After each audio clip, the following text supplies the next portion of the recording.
Hi, my name is Judy. Today I have a very short tutorial for you on fish pose.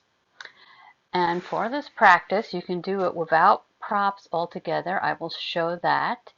But I'm also going to start with showing props so you can get into it and relax into it if you'd like.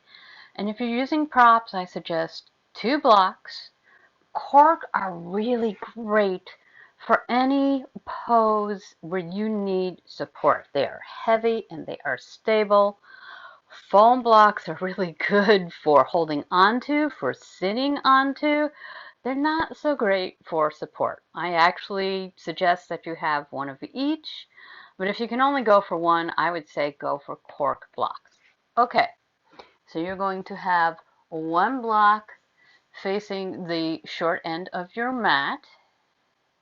So it is parallel to the long end of your mat, like this. And then you're going to have the second block, and you may need to adjust this before you can get into the pose. I find I almost always have to.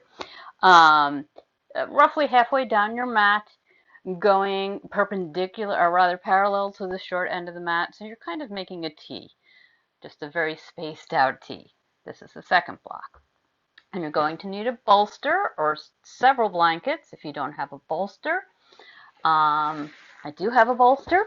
You can already see I need to adjust where I have my blocks a little bit. So there, you've kind of made a little table for yourself.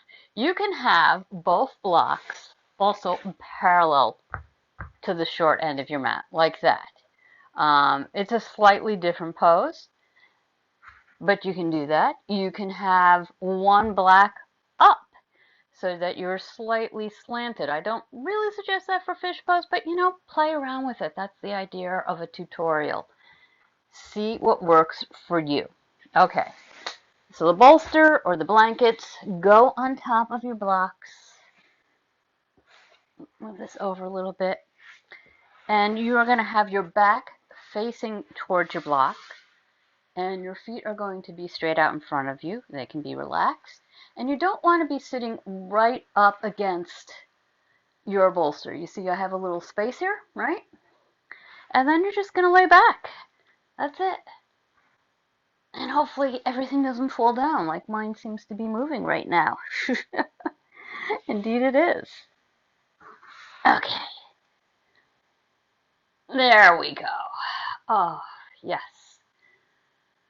So the idea of a little bit of space is to give your back a little bit of space to have its natural arch. And I can actually be a little bit closer, and I hold on to my block again so it doesn't crumble on me. Oh, once I get into it, it feels really good. And if you're into it right now, just go ahead and relax. Some people actually like to have their head falling back so the neck really opens. That doesn't work for me personally. This is enough neck opening for me. But you do you. We all have different bodies. Your arms come out to the side. They relax out to the side, palms up. And you're just really opening across your heart, across your shoulders, opening up your lungs so you can take deeper and fuller breaths. That's kind of the point. The practice I have that will follow this particular demo has a lot of forward folds in it. The forward folds are great and they're very calming, and sometimes it's nice to do a back bend afterwards. So, if you're in this, just go ahead and stay in this. If you don't have any props, I'm going to take this bolster and put it off to the side. I don't need that anymore. Technically, you can use the blocks and you can put blankets on them. If you do that, I suggest a lot of blankets to make it really comfortable for you. But you don't need any props at all. If you don't have props and you'd still like to experience the back bend and heart opening goodness that is fish pose, go ahead and come to staff pose on your mat, taking your feet down towards the end of your mat. And so just sitting up for a minute and allowing your shoulders to relax.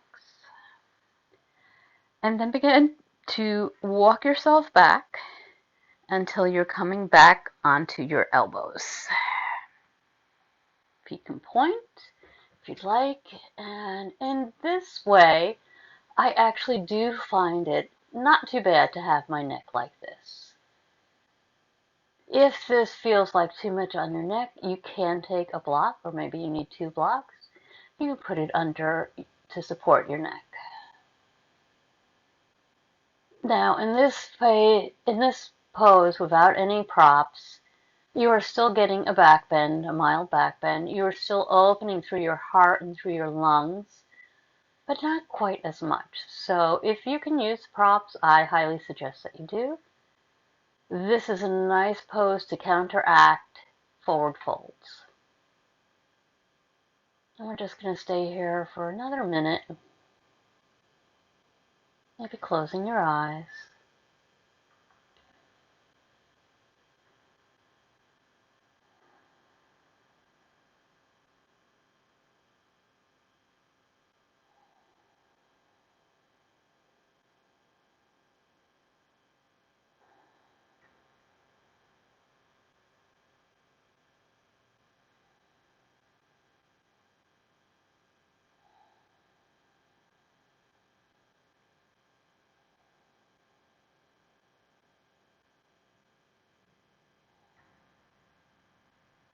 And then very slowly begin to bring your neck up. Very, very slowly. Our necks are delicate things.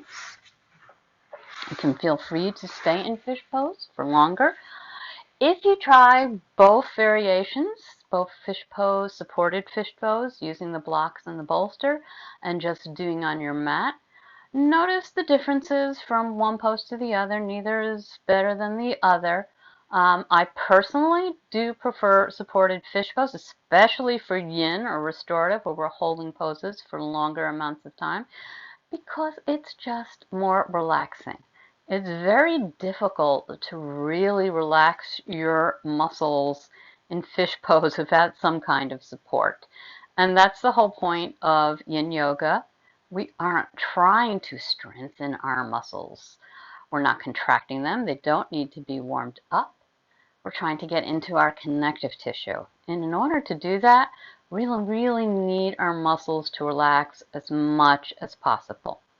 Yes, you will feel sensation when you're in a yin yoga pose, and sometimes it can be a surprising amount of sensation, but it shouldn't be a muscular effort. Thank you so much for joining me today. I really hope that you learned something new about fish pose in this short tutorial and can go on and practice fish pose if you've been doing a lot of forward folding and get a little bit of the kinks out of your back, perhaps.